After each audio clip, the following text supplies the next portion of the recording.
हो सकती है? अभी तो उसकी शादी को 24 घंटे भी पूरे नहीं हुए थे।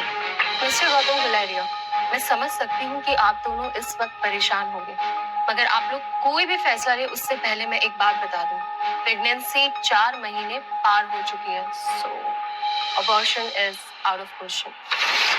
इम्पॉसिबल डॉक्टर, आपसे कुछ गलती हुई है। मैं प्रेग्नेंट कैसे हो सकती हूँ? आज तक मुझे किसी ने छुआ तक नहीं। इसका जवाब डॉक्टर को नहीं, तुम्हें देना है पेशेंट।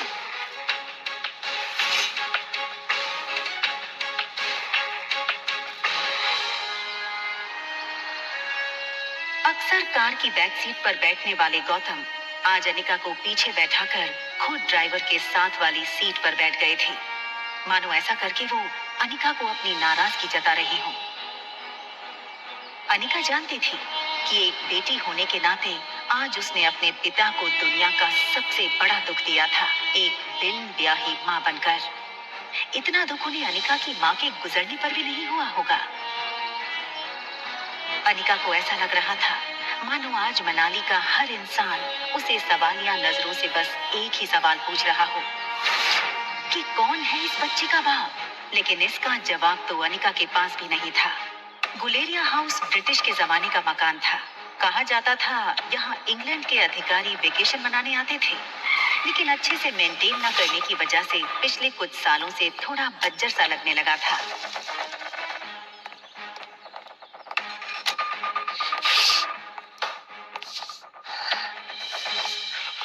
अनिका कमजोर शरीर और भारी कदमों से गौतम के पीछे पीछे घर में दाखिल हुई। बिन माँ की पली बड़ी अनिका को आज सबसे ज्यादा जरूरत थी तो उसके पापा के इमोशनल सपोर्ट की। मुश्किल से एक मौका मिला था हमें हमारी जिंदगी फिर से बेहतर बनाने का। नसीब वाली थी तुम जो तुम्हारी डोगरा खानदान के इकलौते वारिस कुणाल डोगरा से शादी हुई थी। You know, कितने पावरफुल लोग। मनाली का सबसे पावरफुल खानदान डोगराज। हमारे सारे कर्ज, पेंडिंग कोर्ट केस, हमारी हर तकलीफ से हमें बाहर निकाला था। लेकिन शादी के 24 घंटे में ही तुमने हमारी जिंदगी वापस से जहन्नुम बना दी। उन लोगों को अगर तुम्हारे इस कारनामे के बारे में पता चलेगा तो पता नहीं क्या होगा। और तुम्हारी छोटी बहन कामिनी, उससे कौन शादी करेगा? भले ही वो तुम्हारी सौतेली बहन हो, लेकिन तुम्हारे इस कारनामे की वजह से उसकी भी तो बदनामी होगी।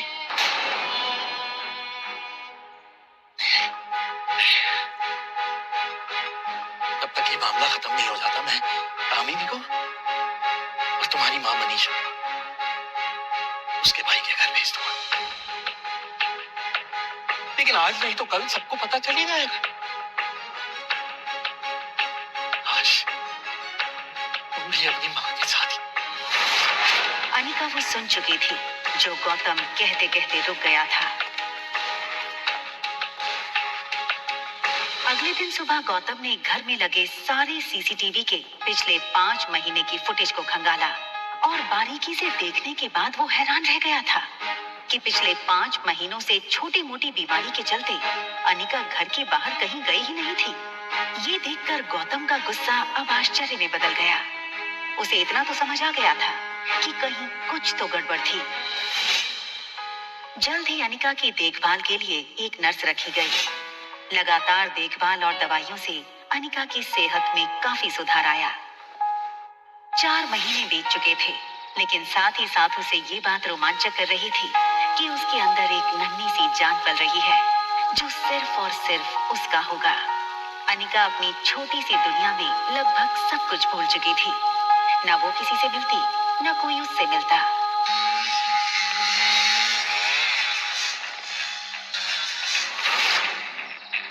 अनिका ने जैसे ही लड़की को देखा, उसकी धड़कन मानो डर और टेंशन से तेज हो गई। ये लड़का और कोई नहीं बल्कि अनिका का पति कुणाल डोगरा था।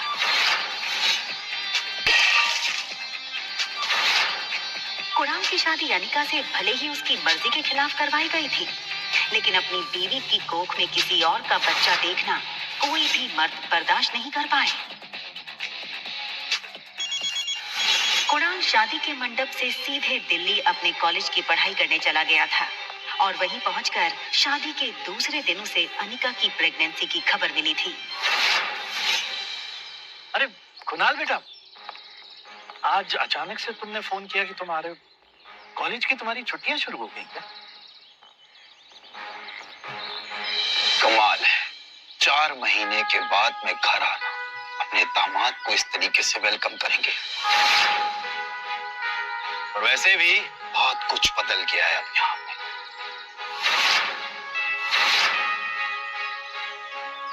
आओ बेटा, अंदर चलकर बात कर। देखो कुणाल, अगर तुम इस शादी को तोड़ना चाहते हो तो मैं समझ सकता हूँ। तुम समझ सकते हो, लेकिन ये बात मेरे बुढ़े दादाजी नहीं समझ सकते। जबरदस्ती इस मोटी से मेरी शादी करा दी और अब वो चाहते हैं कि इसके इस पाप को मैं अपना नाम दे दूं। जब जब इसको देखता हूं ऐसा लगता है कि ऐसे गुनाहों की सजा मिल रही है जो गुनाह मैंने कभी किए ही नहीं। देखो इस बेशरम को कैसे खड़ी है। शादी के फेरे लेते वक्त किसी और का पाप लेकर के खड़ी थी बेड में। क्या लगता है तुझे तेरे इस पाप को मैं अपना नाम दूंगा? कुणाल डोगरा का नाम मिलेगा इसको। सोचना भी मत। पता नहीं किस गटर का कीड़ा है ये। मैं इस शादी को नहीं मानती। ये सुनकर कुणाल और गौतम दोनों ही शॉक थे। देखो बेटा, इस वक्त अनिका की तबीयत ठीक नहीं है, इसकी बातों पर ध्यान मत दो। और रहा सवाल इस बच्चे का, तो उसके पैदा होते ही उसे अनिका से हमेशा के लिए दूर कर दिया जाएगा, मेरा यकीन कर।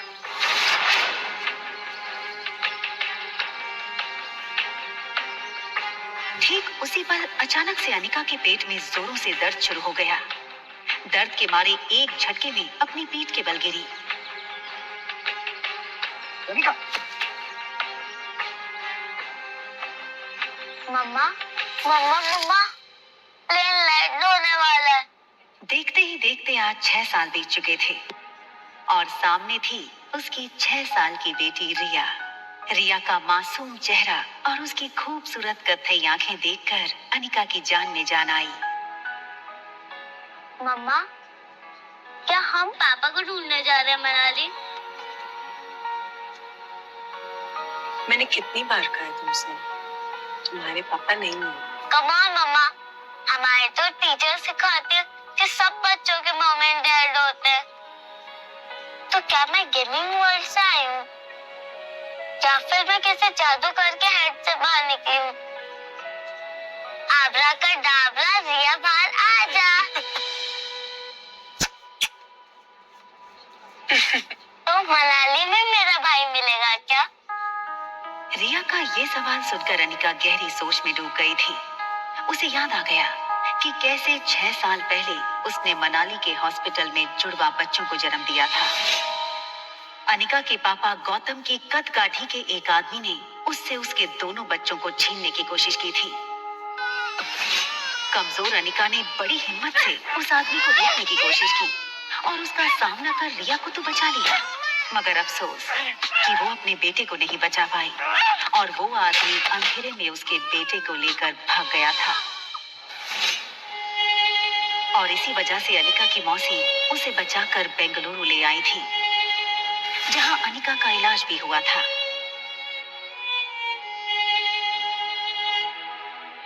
हालांकि इन 6 सालों में अनिका पूरी तरह से बदल चुकी थी।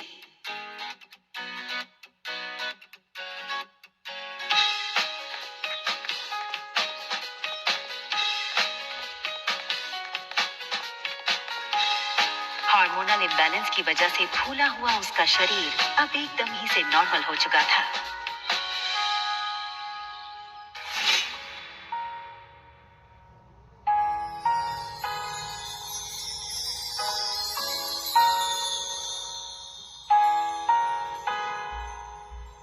कितनी खूबसूरत लग रही हो तुम। मनाली में तो लोगों के होश उड़ जाएंगे।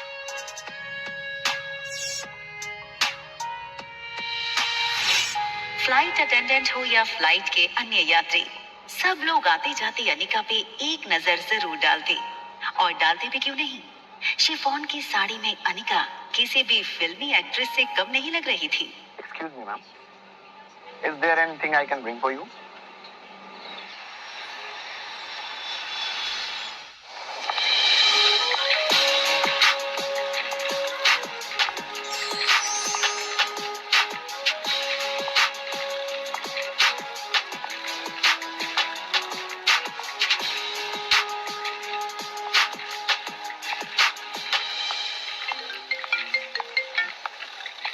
हेलो पा, कुणाल तुम्हें लेने एयरपोर्ट आ रहा है। तुम उसके साथ सीधा घर आना। यहाँ पहुँचते ही तुम्हें 2 पेपर्स पे साइन करना है, एक डिवोर्स पेपर और दूसरा वो। इतना कहकर गौतम अटक गया और फिर कुछ सोचकर उसने आगे कहा, खैर तुम घर आओ, यहाँ पहुँचते ही मैं तुम्हें सब समझाता हूँ।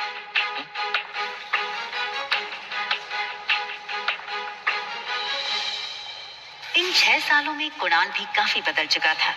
अब वो एक कॉलेज स्टूडेंट नहीं रहा था, बल्कि एक बिजनेसमैन था। आज तक इस दुनिया में किसी भी इंसान को अपने डिवोर्स पे इतनी खुशी नहीं हुई होगी जितनी खुशी मुझे हो रही है आज।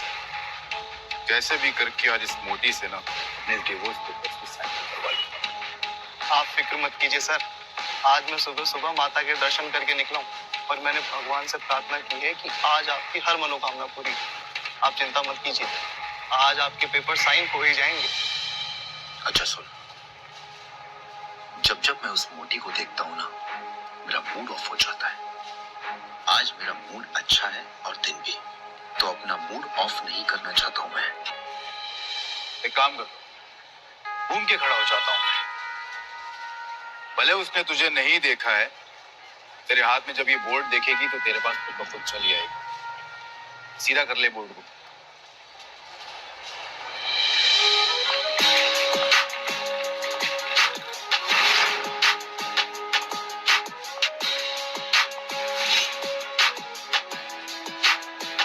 कुणाल ने एयरपोर्ट से बाहर आते हुए एक लड़की को देखा और फिर देखता ही रह गया। कुणाल बिना वक्त गवाए इस लड़की के सामने आकर खड़ा हो गया। अनिका एक पल के लिए सहम गई और उसे लगा कि पहले की तरह कहीं कुणाल उसकी फिर से इंसल्ट ना कर दे, और इसीलिए अनिका सीधे कुणाल को थप्पड़ जड़ देना चाहती थी, मगर वो अपनी बेटी रिया के सामने कोई तमाशा नहीं करना चाहती थी। Hi miss gorgeous. अब लगता है मनाली में आप पहली बार आई हैं, क्योंकि अगर आप पहले आई होती तो ये पॉसिबल नहीं था कि आप मेरी नजर से अननोटिस होती। टैक्सी। टैक्सी की क्या जरूरत है? आप कहिए, जहाँ कहिए वहां मैं आपको ड्रॉप कर सकता हूँ अपनी कार से। इफ यू अरे ये छोटी सी गुड़िया कौन है? हाँ, लगता है ये आपकी छोटी बहन है।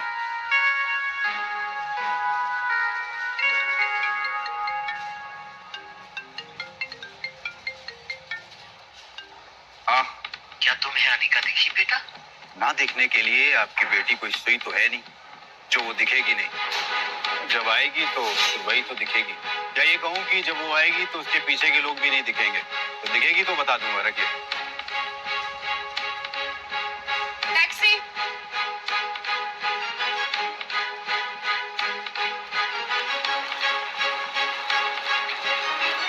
टैक्सी वहां से निकलने ही वाली थी कि तभी कुणाल ने टैक्सी रोकी। मैम, अगर आप बेंगलुरु की फ्लाइट लेकर के आ रही हैं तो क्या आपने उस फ्लाइट में एक बहुत ही भद्दी और मोटी लड़की को देखा क्या? एक्चुअली वो ना 6 साल पहले 120 किलो की थी।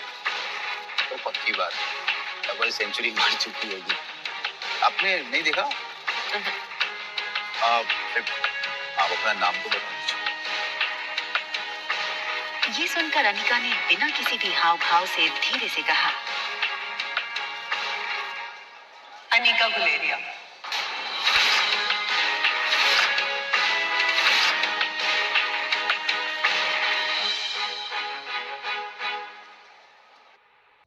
मनाली के छोटे से एयरपोर्ट के बाहर की चहल पहल के बीच कुणाल ने अनिका से पूछा। मैम आप अपना नाम तो बता दीजिए। ये सुनकर अनिका ने बिना किसी भी हाव भाव से धीरे से कहा, अनिका गुलेरिया। कुणाल ये सुनकर दंग रह गया।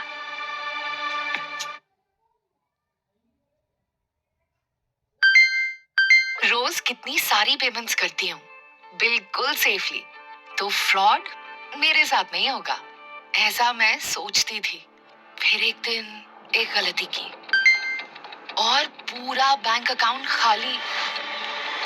अपने पैसे सेफ रखिए। Daily payments Airtel payments bank के सेफ सेकंड अकाउंट से कीजिए ताकि मेन अकाउंट सुरक्षित रहे। आज ही एयरटेल थैंक्स ऐप से अकाउंट खोलें। आप अनिका गुलेरिया को ही पिक करने आए हो ना?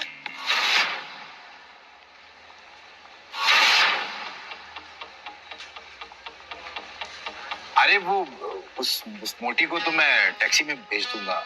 एक काम करिए, आप दोनों मेरे साथ मेरी कार में चलिए, मैं ड्रॉप कर दूंगा आपको।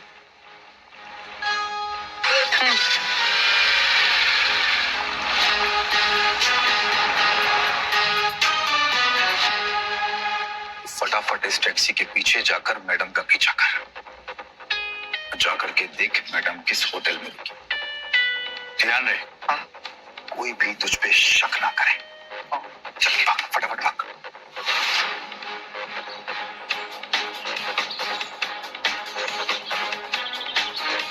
अगले 1 घंटे में अनिका की टैक्सी मनाली की सबसे बड़ी 5 स्टार होटल पैराडाइज इंटरनेशनल में दाखिल हुई। रुकिए।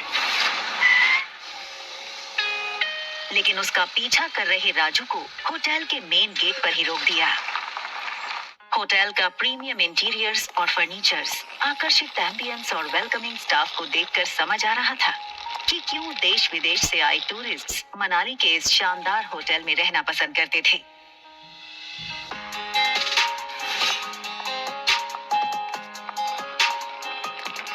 इस फ्लोर पे 2 ही रूम्स हैं। जी मैम, इस टॉप फ्लोर पे सिर्फ 2 ही लग्जरी अपार्टमेंट्स हैं। एक आपका और दूसरा हमारे होटल के मालिक रोहित मारवा सर का है। प्रेसिडेंशियल स्वीट एक काफी लग्जूरियस अपार्टमेंट था। ये प्रेसिडेंशियल स्वीट हर कोई अफोर्ड नहीं कर सकता था, मगर world famous neuro surgeon doctor Amrita उर्फ अनिका को इससे क्या फर्क पड़ने वाला था। चेंज करो, मैं आ रही।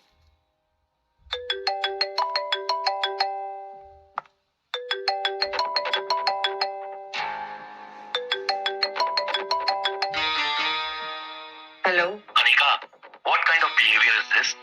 कुणाल 2 घंटों से एयरपोर्ट पर तुम्हारा इंतजार करता रहा, तुम उसके साथ आई क्यों नहीं? कहाँ हो तुम?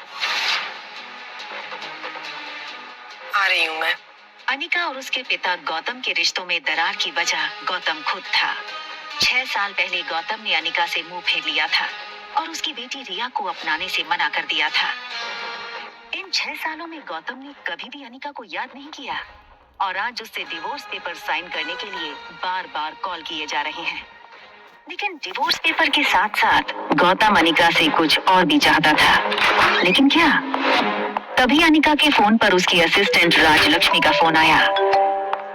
हेलो मैडम, आशा करती हूँ आपकी फ्लाइट सेफ और कंफर्टेबल रही होगी और आपकी नींद भी पूरी हुई होगी।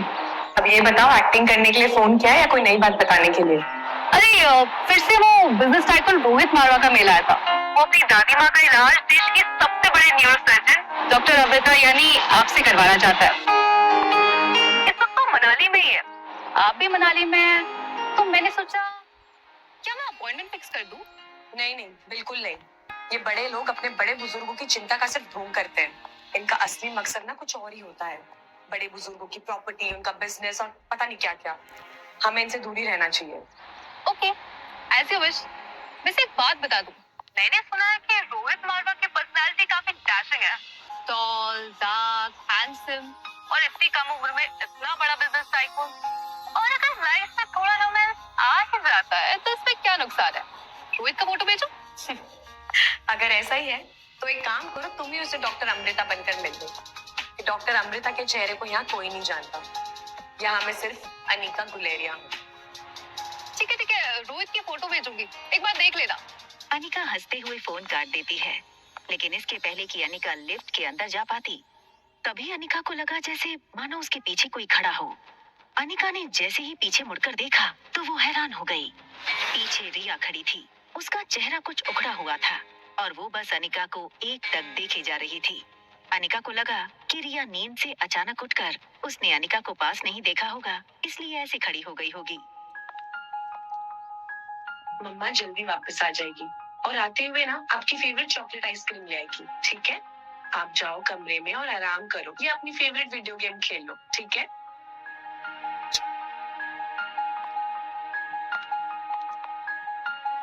सीधा कमरे में ही जाना, okay? Mamma loves you and she miss you a lot.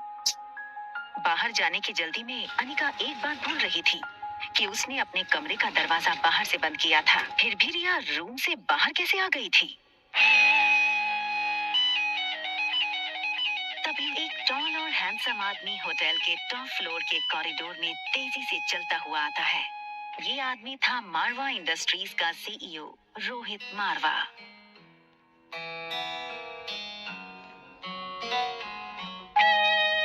मैंने तुमसे कितनी बार कहा है कि बिना बताए रूम से बाहर मत निकलना। मेरी बात सुनता क्यों नहीं आ रही? जिस लड़की को रिया समझकर कुछ ही पल पहले अनिका ने बात की थी, वो बच्चा रिया नहीं बल्कि आर्यन था।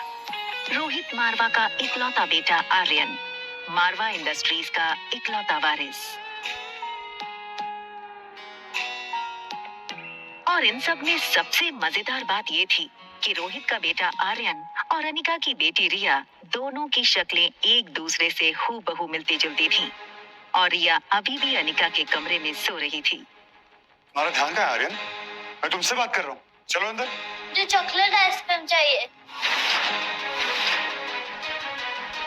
ये सुनकर रोहित थोड़ा हैरान हो गया। हमेशा गुमसुम और गुपचुप रहने वाला आर्यन का बर्ताव आज रोहित को कुछ अजीब लग रहा था। आर्यन के गाल पर लिपस्टिक का निशान देखकर रोहित हैरान हो गया।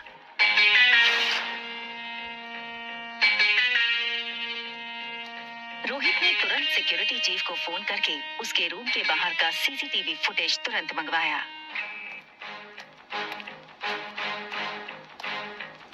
फुटेज में रोहित ने जो देखा वो देखकर वो दंग हो गया। आर्यन एक ऐसा बच्चा था जो किसी अजनबी से तो दूर बल्कि रिश्तेदारों से भी ज्यादा बात नहीं करता था। ना ही उसके पापा के अलावा किसी के साथ मिक्स होता था।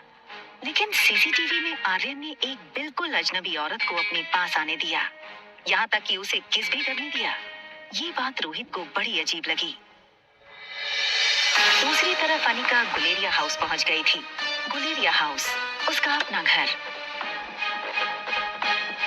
कामिनी यानी अनिका की सौतेली छोटी बहन, उसी के बर्थडे की पार्टी चल रही थी।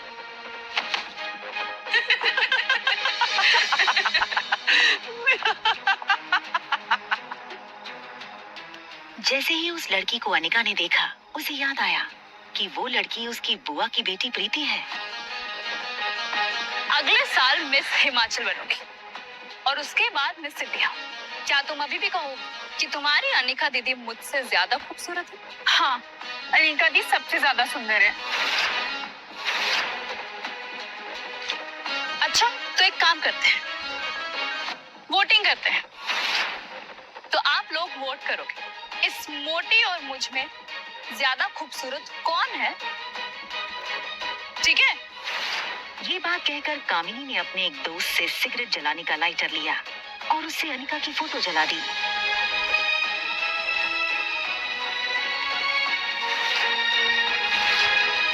दूर खड़ी अनिका चुपचाप ये सब देख रही थी।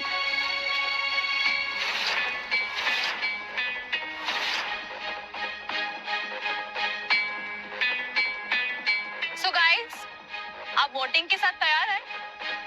तो बताओ मुझे कितने वोट? कामिनी, कामिनी, कामिनी, कामिनी, कामिनी, कामिनी, कामिनी, कामिनी। बेचारी प्रीति, सारे वोट्स तो मुझे ही मिल गए और तुम हार गई। चलो कोई बात नहीं, अब हार ही गई हो तो इसकी सजा तो मिलनी होगी। तो तुम्हारी सजा ये है कि तुम्हारी इस खूबसूरत मोटी दीदी की फोटो तो मैंने इस जूस के ग्लास में डाल दी। तो बस तुम्हें अब इसे पीना है।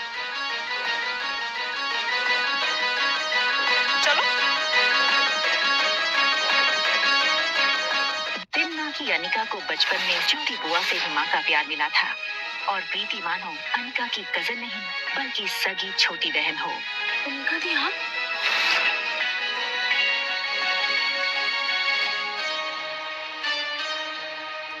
हार और जीत का फैसला खेल खत्म होने के बाद होता है और खेल अभी खत्म नहीं हुआ है।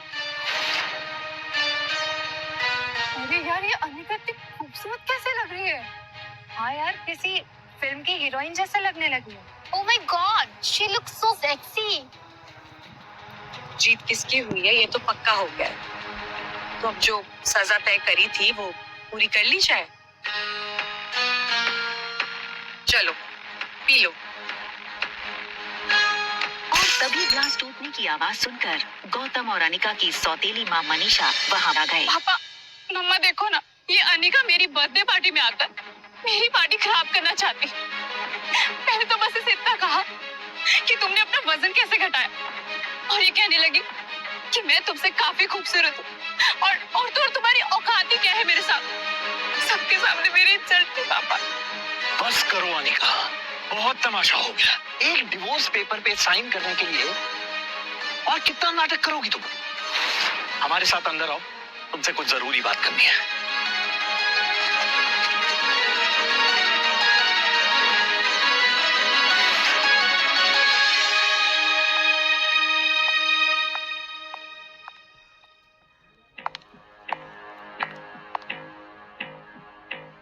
6 साल बाद अपनी बेटी से मिलने की कोई भी खुशी न जताते हुए वो सीधे मुद्दे की बात करना शुरू करते हैं।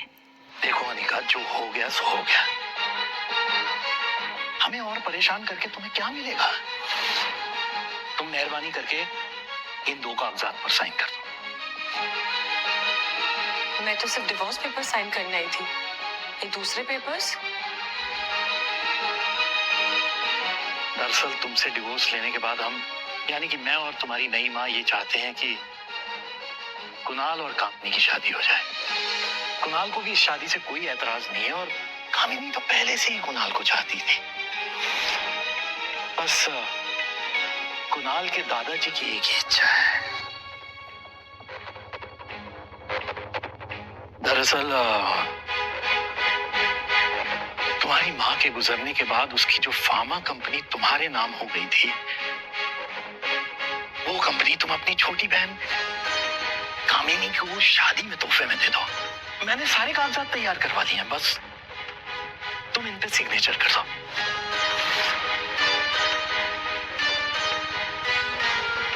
वो कभी सोच नहीं सकती थी कि डोगरा खानदान के साथ रिश्ता बनाए रखने के लिए उसके पापा इतना नीचे गिर सकते हैं।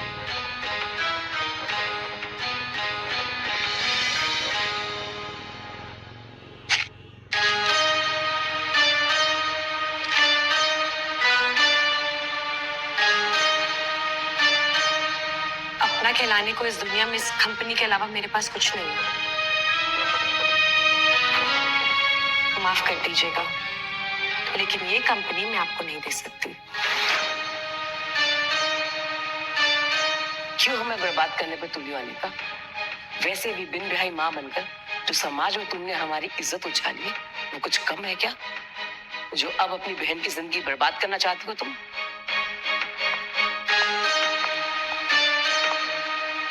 तुम्हें क्या लगता है कि अगर तुम कंपनी मेरे नाम नहीं करोगी तो कुणाल मुझसे शादी नहीं करेगा?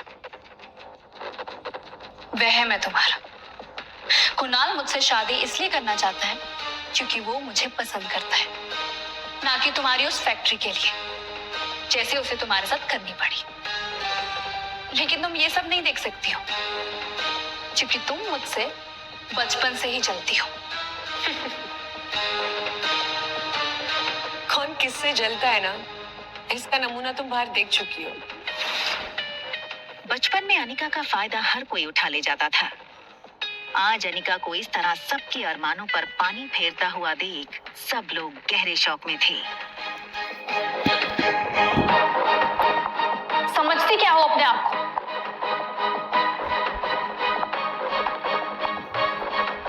वजन घटाया है तो जुबान लड़ाना भी सीख गई हो क्या?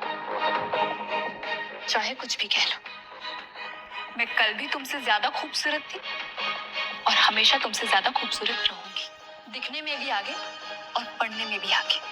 कुछ ही सालों में मैं डॉक्टर बन जाऊंगी। मुझ जैसी लड़की को छोड़कर कुणाल तुम्हारे पास कभी वापस आ ही नहीं सकता। ठीक है, फिर एक और शर्त लगा ले।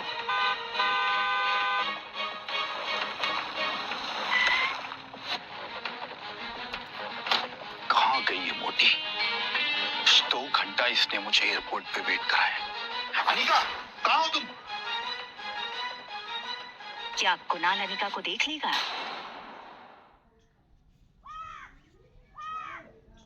आज तो इस मोची को नहीं छोड़ूंगा। अनिका, किधर है तुम? 2 घंटा इसने मुझे एयरपोर्ट पे वेट कराया। छोड़ूंगा नहीं आज इसे। कुणाल की आवाज सुनते ही कामिनी डर गई। वो नहीं चाहती थी कि कुणाल अनिका का ये बदला हुआ रूप देखे। कुणाल कुणाल कुणाल कुणाल अंदर मत जाओ। I mean, उस मोटी के मुंह लगकर आज का दिन अपना मूड मत खराब करो प्लीज। समझती क्या ये लड़की अपने आप को? 2 घंटे तक एयरपोर्ट पे धूप में खड़ा किया इसने मुझे। कुणाल, वो दरअसल तुमसे मिलने पर शर्मा रही हो। वो जब गई थी तो उसका वजन 120 किलो था। अब 6 साल बाद वो और मोटी हो गई है, इसलिए। हाँ, देखो कुणाल, आज मेरा बर्थडे है, तो मैं आज तुम्हें ऐसा गिफ्ट देना चाहती हूँ जो तुम हमेशा याद रखो। वैसे मम्मी पापा अंदर बैठकर अनिका से डाइवोर्स पेपर पर साइन करवा रहे हैं। यू नो व्हाट, वो तो मान ही नहीं रही थी, तो उसको पैसों का लालच दिया, तो वो डाइवोर्स पेपर पर साइन करने के लिए राजी हुई। Come with me. मैंने तुम्हारे लिए बंगलों के पीछे एक शानदार दावत रखी है। तुम वहां अपने दोस्तों के साथ एंजॉय करो और मैं तुम्हारी मनपसंद शराब और खाने का इंतजाम करती हूँ। कम।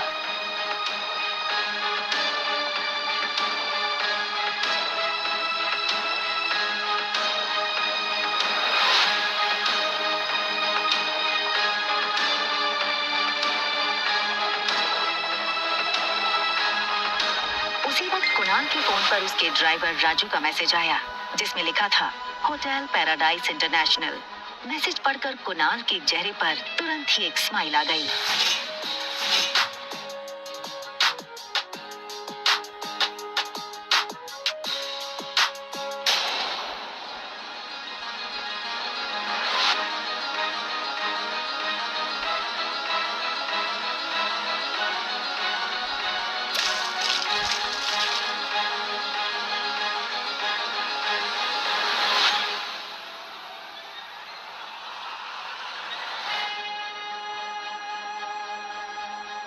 ओके फाइन, क्या चाहती हो तुम? छोटी बहन हो तुम मेरी। बस इतना कहूंगी कि ये कुणाल के पीछे पागलपन ठीक नहीं है। वो अच्छा लड़का नहीं है। Just shut up, mind your own business. मुझे सब पता है कि कौन कैसा है, और अगर तुम्हें इतनी फिक्र है तो कंपनी मेरे नाम क्यों नहीं कर देती? वैसे किसके लिए बचा कर रखी है ये कंपनी? अपने यार के लिए या अपनी नाजायज औलाद के लिए?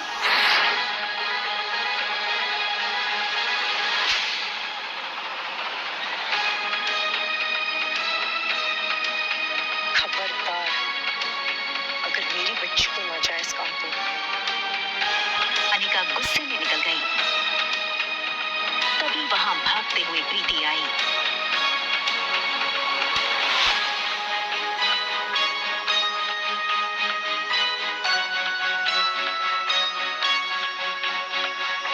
अनिका ने प्यार से प्रीति के गाल पर हाथ फेरा और फिर चली गई।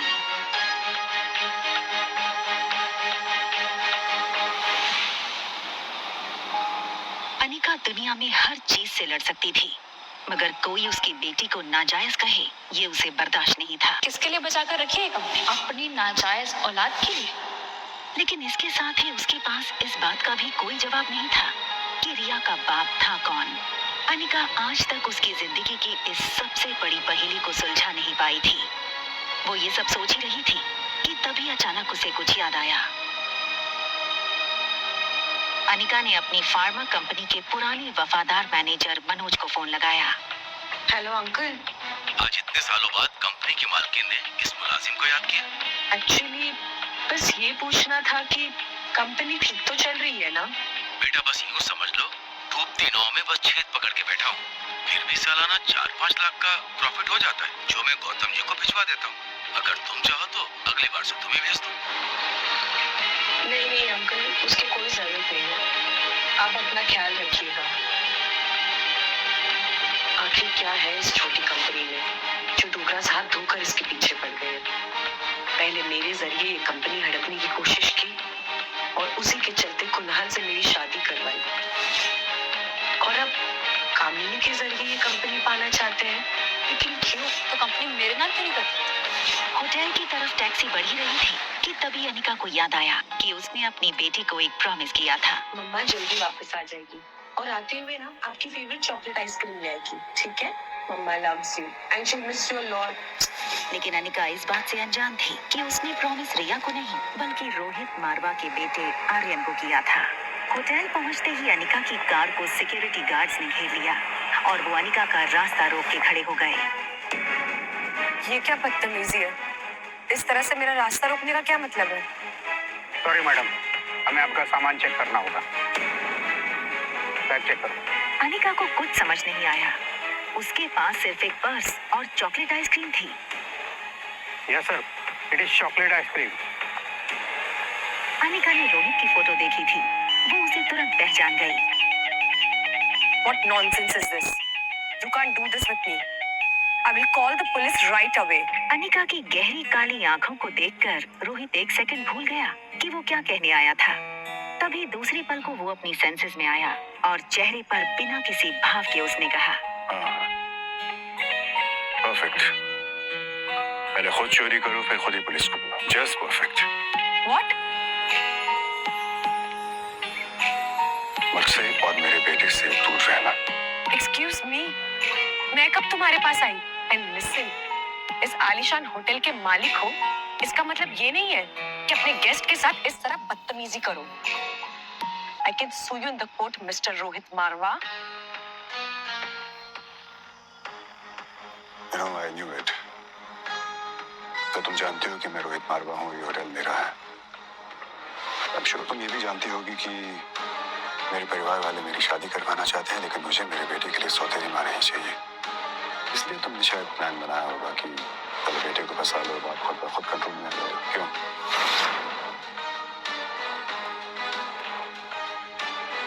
Just stay away from my son. Right?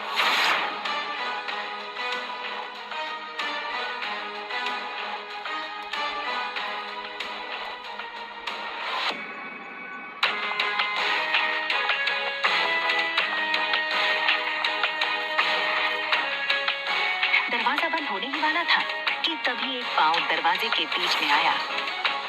ये लड़का और कोई नहीं बल्कि रोहित मारवा का कजन भाई सनी था। Think something out of the box. मेरे भैया को ना कोई आसानी से फंसा नहीं सकता है। आप ही की तरह काफी लड़कियां पहले भी कोशिश कर चुकी हैं, ये तरीका भी पहले अपना चुकी हैं, लेकिन जो मेरे भैया है ना। नेक्स्ट एपिसोड देखने के लिए लाइक, सब्सक्राइब एंड कमेंट करें।